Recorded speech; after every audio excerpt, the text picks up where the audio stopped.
I don't know if there are many people out there who can say that they wish that they were in another world. I know this world can be a pretty crappy place sometimes, but if you had the chance to enter another reality, would it be worth risking it? It's kind of like rolling the dice. You might be on a 4 out of 6 at the moment, but you could gamble that and land on a 1. But hey, you might strike it lucky and land on a 6. Consider yourself warned as we move into what could be possible. Are you tired of the real world? Is stress getting you down? I might have a solution for you, if you're willing to roll that dice. What do you say? You might not be able to come back from this. It's dangerous, but hey, by now you know the risk. Have you ever heard of the elevator game? Or the elevator to another world? It was once posted on the occult board in 2chan back in the day. It's a mysterious little gamble which offers you the possibility of getting off the elevator in a different plane of reality. It kind of makes sense, I guess. Those moments when you ride an elevator are kind of strange, aren't they? Your body feels like it's floating in a way. You get a small sense of thrill, you know? If there was a way to get off at another plane of life, well hey, that might be worth checking out, right? If it works or not, that's another story, but let's see what we have to do to make it happen first before we pass judgment. Well, the first thing you need to do, if you really want to give this a try, is find a building with 10 floors. Yeah, that's where you start. First, you have to get in the elevator at the ground floor.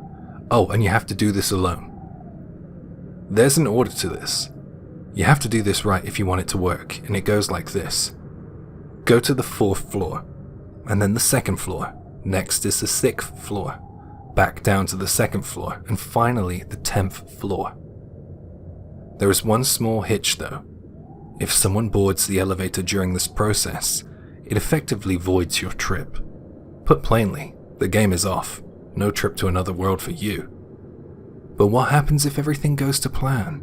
Well, if you've followed the instructions, then you will find yourself at the 10th floor without any companions in the elevator with you. If you've gotten that far, then the next steps are crucial.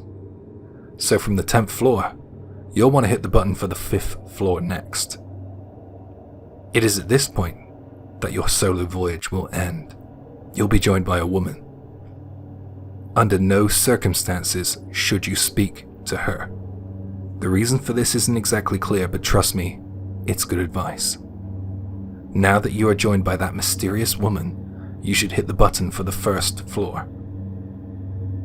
This is the point where the elevator will start to behave strangely or glitch out, for want of a better phrase. You press the button for the 1st floor, but suddenly the elevator disobeys you and heads to the 10th floor. As you watch the floor numbers race to 10, you should be aware that this is your last chance to get off, as pressing a button for any random floor between your current floor and floor 10 will interrupt the elevator game. Should you choose to ride all the way to the top, another world awaits. Think about it, as soon as you pass that 9th floor, there's no going back. Excitement and fear is welling in the pit of your stomach. But before we go further, I want to say that there is a way to do this in a 3-story building apparently. The same rules apply. If someone gets on, the game's over. If you get the order wrong, the game is over. But there is one crucial difference though. You don't have to be alone this time. Okay, let's go over the way to do this. When you get in, hit the button for the 3rd floor, and just keep hitting the door close button and wait for the doors to close. Now this part is key. Just before the doors close, hit the door open button and quickly take your finger off the button. Then, just as quickly, hit the door close button. The aim here is to cancel the ride to the 3rd floor as quickly as possible. I know it's a bit complex, but we're trying to escape our own realities here. From this point, you have to hit the following commands in quick succession. 3rd floor, 1st floor, 2nd floor, 1st floor, 3rd floor, 2nd floor, 1st floor, 2nd floor, 3rd floor, 2nd floor, 1st floor, and finally, 3rd floor. Don't cancel or anything, just ride it to the 3rd floor. Once again, if someone gets in, it's over. Now, when you're at the 3rd floor, don't get off, just stay in there and press the button for the 1st floor and then the 2nd floor. If you arrive at the 2nd floor, some people say that someone might get on. In this 3-story building version, it's not known who will get on. Some say a man gets on and some say a woman gets on. Either way, don't talk to them under any circumstances. The elevator will disobey you. Once someone gets on, some say this person is your guide when you arrive in an alternate reality. Next, hit the 1st floor button. Like in the 10th floor version, the elevator will disobey your command and head towards the 3rd floor. Once again, if you want to stop and get off, you better do it before the elevator arrives at the 3rd floor, because once you get off at the 3rd floor, you'll be in another plane of reality. By the way, there is a way to go back if you remember how to do this in reverse. Can you remember? Because I don't think I can bring myself to list those floor numbers again. I know it might seem a little out there, but posters on 2chan have documented their experiences. According to those who have tried it and have been successful, they arrive in an alternate reality, a new world. There is an immediate sense of something uncanny as they disembark. Some say the world appears to be in a bright shade of red. This one guy said he was so overwhelmed by what he saw when he got off the elevator that he tried to reverse the process when he frantically hit the button for the 1st floor. It took a while for the elevator to get moving, but when it did, he said that he felt a sudden wave of relief wash over him. The elevator stopped halfway, and then someone got on. A man who he described as an office worker got on, and without missing a beat, the office worker turned to the guy and said, "You've seen a lot. Are you okay?" Another weird thing that others have commented on is if you try to take a photo while playing the elevator game.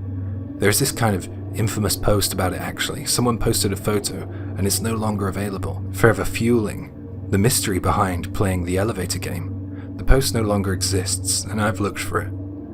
It's like nothing is able to be documented while playing this game. I don't know if that's changed nowadays though. Well, at this point, we have arrived at the question of the possibilities of playing the elevator game. What is the alternate reality like? The paranormal world? The other world? Apparently, it isn't as wonderful as we would have hoped for. It doesn't sound like it's worth the risk, but hey, like I told you at the start, if you're tired of this world, maybe you want to roll that dice. I don't know if you should trust me though. Perhaps my words are the equivalent to the Venus flytrap. I'm just trying to offer you something pretty sweet. Some envision the other world, filled with gallant knights and elves, like a medieval fantasy or something like that. Maybe it's a trip to the past full of the construction of beautiful churches or the wild, wild west. In any case, the outcome we hope for is surely different from our own. I think that's why this urban legend became so appealing. The possibilities appear to be limitless. It's interesting to me that the elevator is the travel method. So let's just touch on why an elevator might be important or significant, especially in Japan. Well, an elevator is a private sort of place, isn't it? It's not that dissimilar to a cubicle or a coffin or any enclosed space like that. It's one of the only vehicles you use for travel that you don't have total control over. Do you remember when you were a kid? It was all kind of fun to press all those buttons, wasn't it? Well, elevators are an integral part of the Japanese building structure. I think that might be down to the way they build upwards instead of outwards.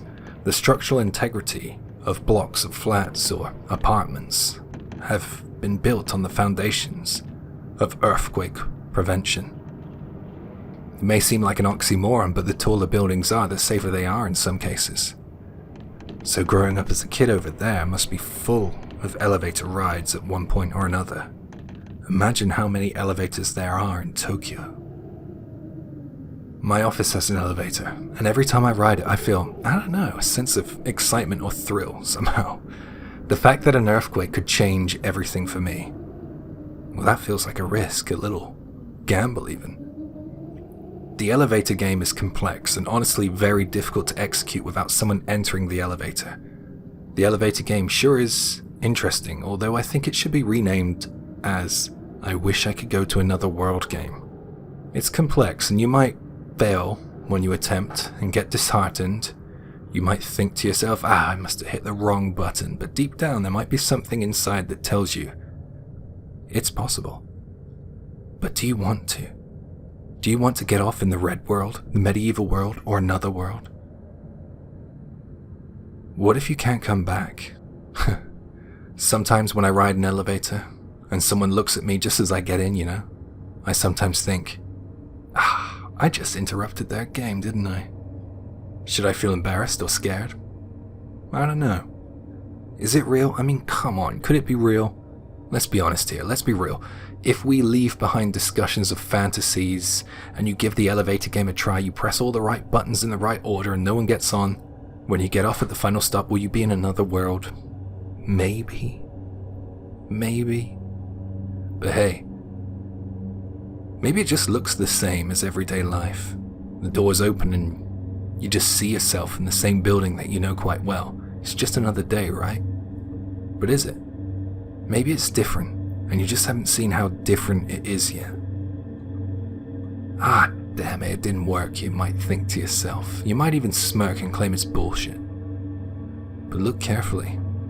People say it's never the same once they've played the game successfully. Little by little, changes in your everyday life emerge. It might be small at first, but participants of the elevator game say the results are there. You're somewhere else, even though it looks the same. Somewhere, maybe your friends and family are bawling their eyes out while they post missing person posters and search for you. Hey, good luck out there if you feel like rolling that dice.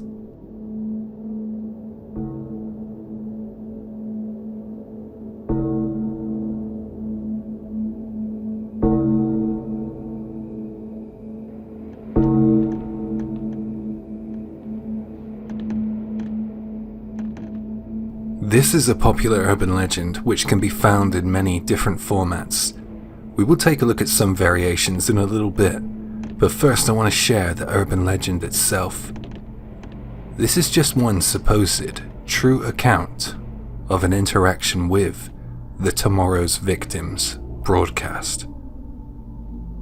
I used to be into late night radio. I'm not into it so much these days. I had a favorite show that I would religiously tune into. I usually just listened to my radio show and then kind of drifted off to sleep in bed when it finished, but one night I stayed up a little later than usual. I was messing around with the radio, trying to tune it into another radio station. I didn't really have a station in mind, I was just looking around. I don't know why, maybe I had some trouble sleeping. Anyways, that's not important. As I searched, I heard little bursts of static coming from the radio, and that told me that I had found a live station.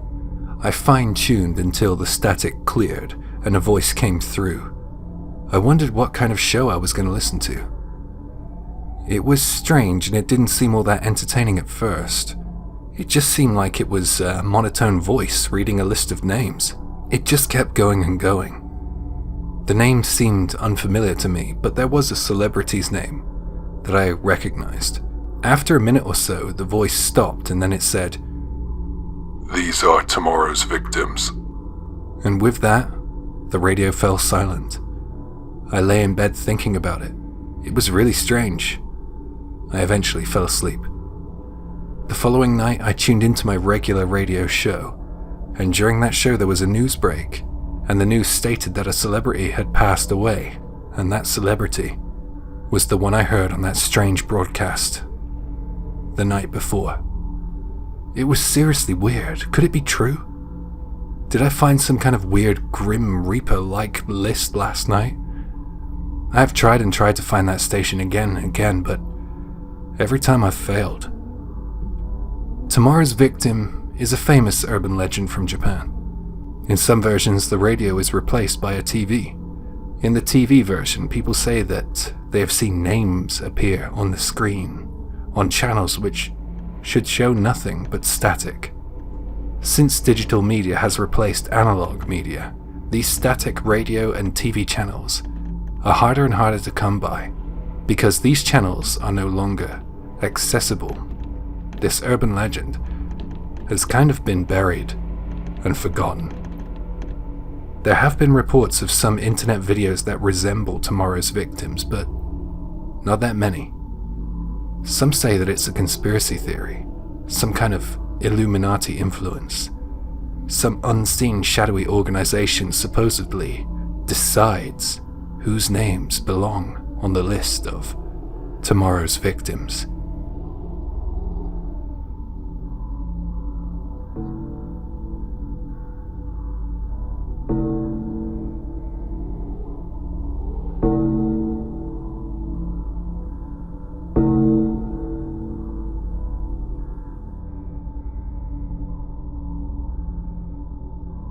I'm sure that some of you have heard this one before.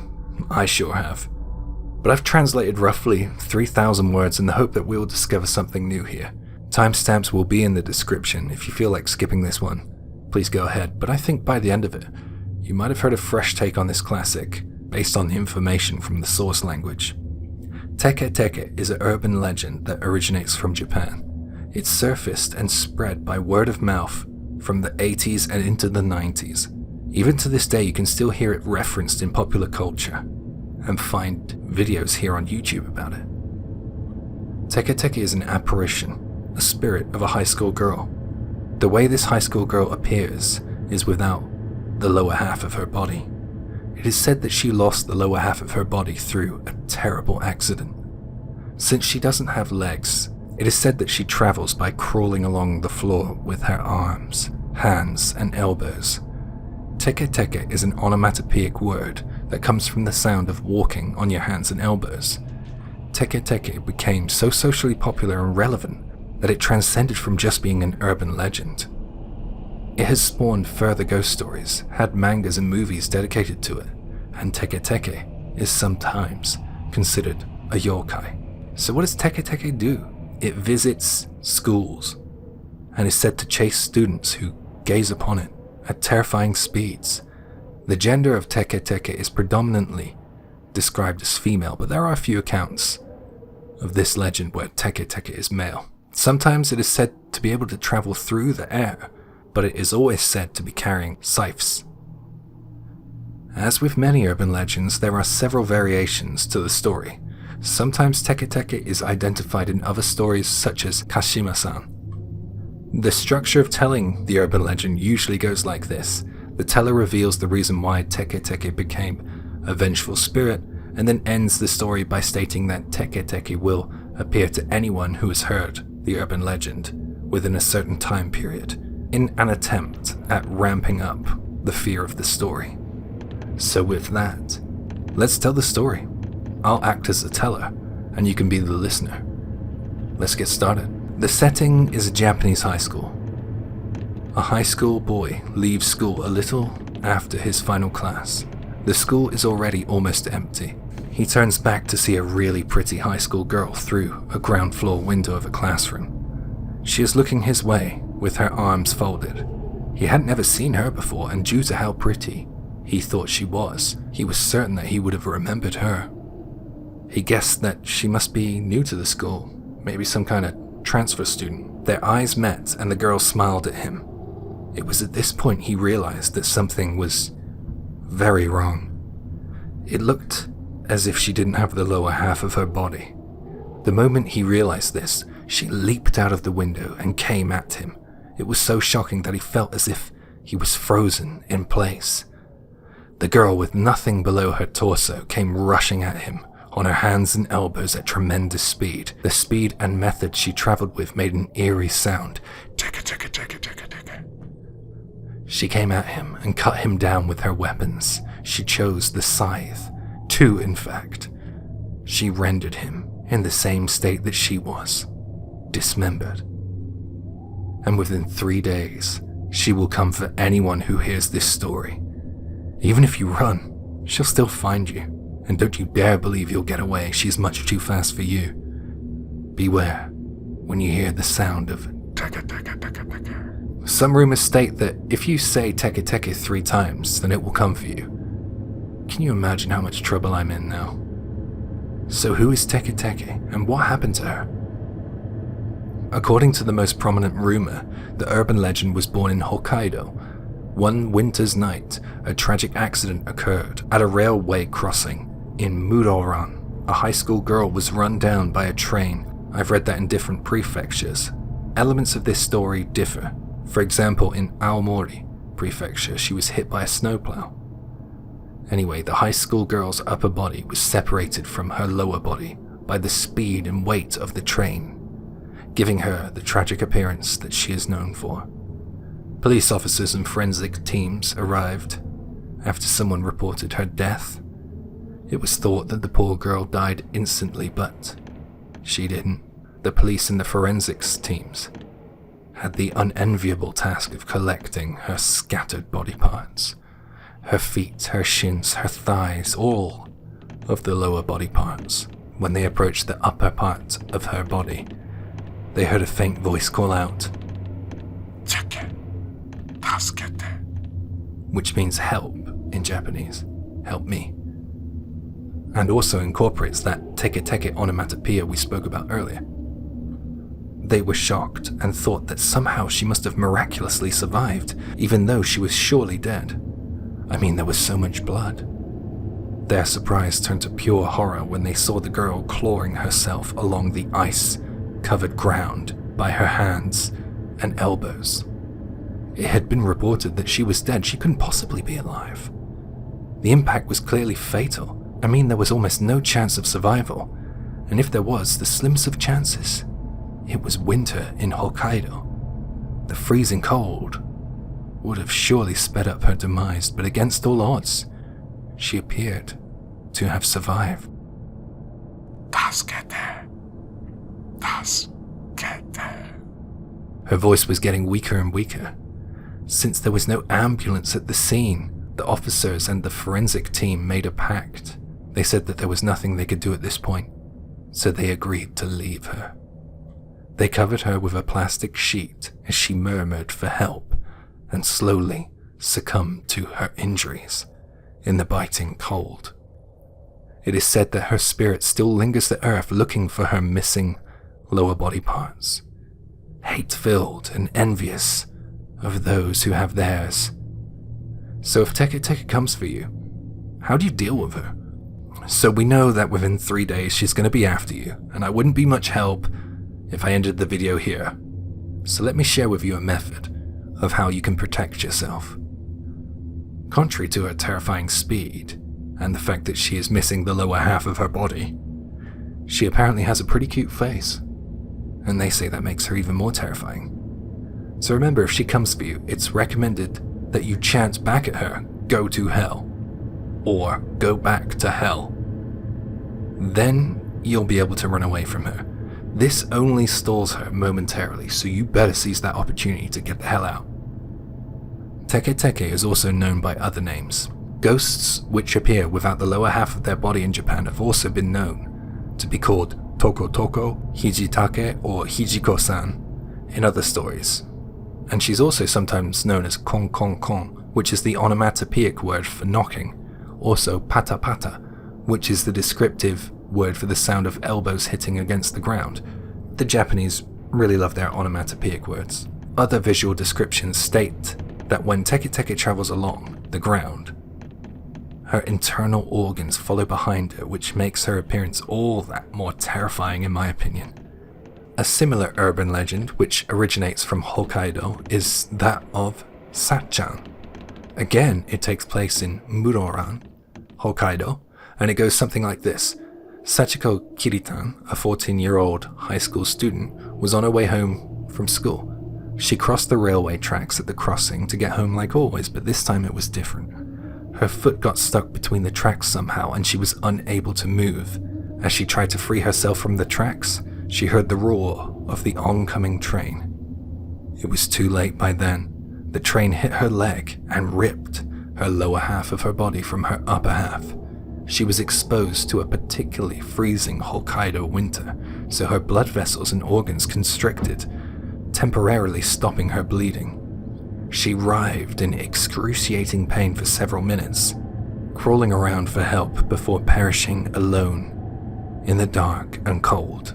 A student of the same school was said to have found this particularly amusing somehow, and he gave her the name Satchan. Sachiko becomes Satchan when you kind of consider that she could be a friend, like J-chan.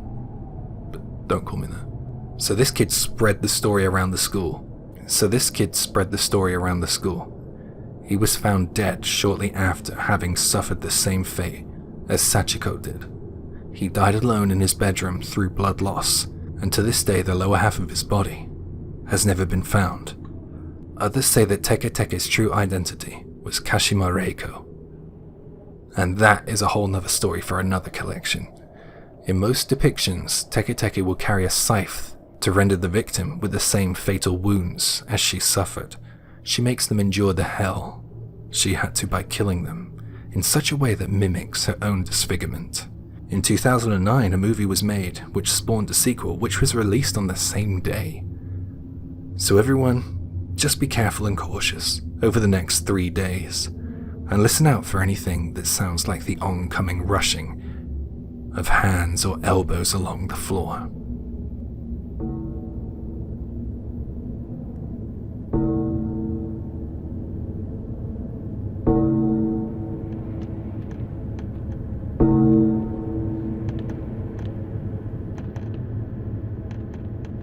This urban legend dates back to 1955, or the year 30 of the Showa period.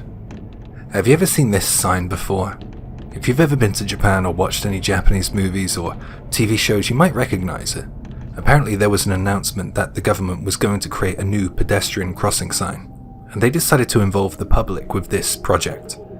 They set up a campaign and shared it with the public, asking for photo submissions for a new pedestrian sign. Then they would pick a photo to base the design for the sign on. The aim wasn't to make a sign using a photo, but to use the subjects in the photo or illustrations to design an easy-to-understand sign. Submissions came in from all areas of the country. There were hundreds of illustrations and photos. Among those submissions was a photo from a man who was only known as Mr. A. Mr. A was a photographer who lived in Kyushu Prefecture, and his photo was selected to be the basis for the pedestrian sign. His photo was of a father and his daughter walking hand in hand. Once again, if you look at the screen now, you will see a finalized street sign, and perhaps from this you can get a sense or imagine what Mr. A's photo would have looked like. That photo became the street sign that we still see today. However, little did Mr. A know his camera had caught something sinister. The father and daughter walking hand in hand weren't as they seemed. On the day Mr. A heard about the contest for the new pedestrian sign, he raced out with his camera to the streets. He searched for the perfect subject for his shot, and that was when he saw a father leading his daughter by the hand, exiting a park. Seeing them walking together, Mr. A seized the opportunity and took the winning photo. He was very proud of his shot. He felt that he had naturally captured a lovely father-daughter moment. A few days after he submitted the photo, he was watching the news, and he was shocked to hear of a horrifying local crime. There had been a kidnapping and a murder. The face of the killer and the victim was shown on screen. While he watched the news report, Mr. A was filled with a sense of deja vu. He thought their faces seemed somewhat familiar. He couldn't quite place where he had recognized them from, but then he remembered the photo he had taken for the competition. What Mr. A thought was a photo of a father and daughter was actually a photo of a kidnapper and his victim. That girl died the day after his photo was taken. He later received a letter to state that his touching photo of a father and his daughter had been chosen to win the competition. It was too late to go back. The signs we see today were already in mass production by the time he received his letter. So the next time you see this sign, I hope you take a closer look at it. Things aren't always what they seem.